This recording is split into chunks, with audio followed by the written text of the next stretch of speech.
Bemorlarimiz asosiy ikkita kasallikni ko'p adashtirishadi.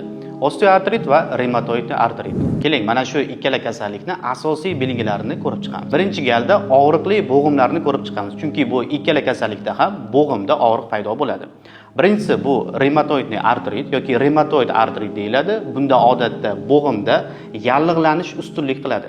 Albatta, yallig'lanish bo'lganda bo'g'imda shish paydo bo'ladi va mana shu yerda albatta og'riq kuchayadi.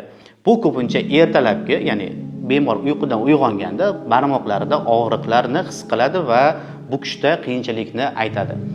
Osteoartritda esa bunday holat boshqacharoq kechadi, ya'ni unda yallig'lanish emas, ko'pincha yemirilish ustun turadi. Shuning uchun bemorlarda asosan kechki paytda og'riqlar kuchliroq bo'ladi, kunduzgiga nisbatan.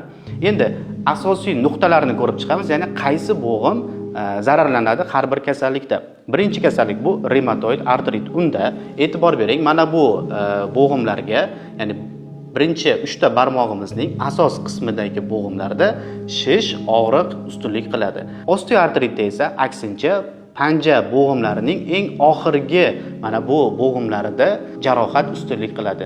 Ya'ni mana shu bo'g'imlarning yemirilishi sababli ularda og'riq kelib chiqadi. Bu demak asosiy belgilardan biri edi. Agarda sizda mana shu qaysidir bo'g'imda shikastlanish yoki og'riqlar bo'lsa, albatta revmatologga murojaat qiling.